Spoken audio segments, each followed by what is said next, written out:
Birinchi savolim, siz qanaqa operatorlar bilan ishlashni yoqtirmaysiz deyishgan ekan. Hozirgi yoshlar bor. Hozirgi mana aylanishga borsa ham texnikangizga qarab muomala qiladi.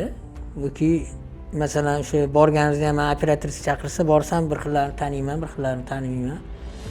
Uyga kirayotganingizda ham o'sha bilinadi. Biroq uyga kirayotganda ham misol uchun endi biza bosh taraflama ham boshqa shar'iy taraflama ham mana dunyoviy ham baribir bir uyga kirayotgan hech kim bo'lmasa taqillatadi, zalon chalib, ayol kishi bo'ladi, erkak kishi bo'ladi, salom beradi. Естественно, o'sha anaqa qarash, vaziyatga qarab kirish kerak. Bir xil bostirib kirib ketaveradi. Muomalasi yo'li bir yoqmaydi menga muomalasi. Bir ancha chiqdim, ancha bo'ldi.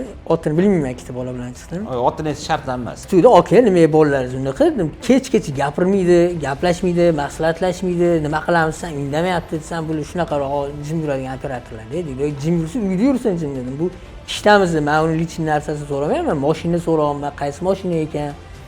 Qanaqa vaziyat, kim oladi aylanish birinchi, nima qilamiz, mana shunaqa anaqa desam, gapirim mana shunaqalar yoqmaydi. Demak, sizga ko'proq muomalasi yo'q, siz bilan uncha chiqishib gaplashib ketadigan bolalar yoqmasa. To'g'rimi? Men bu to'yga borgandan keyin biron uyga boryapti-yu, baribir xarakterini boshqa narsalarni tashlab borish kerak. Bir to'y qilayotganda birinchi marta qilyapti-da. Uni xarakteriga ko'proq tushishimiz kerak-da. Biz misol uchun biladi, bilmaydi, har xil narsa bilan yuradi miyasida. Misol uchun klient gapirsangiz yoki ota-onasiga gapirsangiz hozir deydi, kerak emas ekan deb ketib borish kerak emas-da.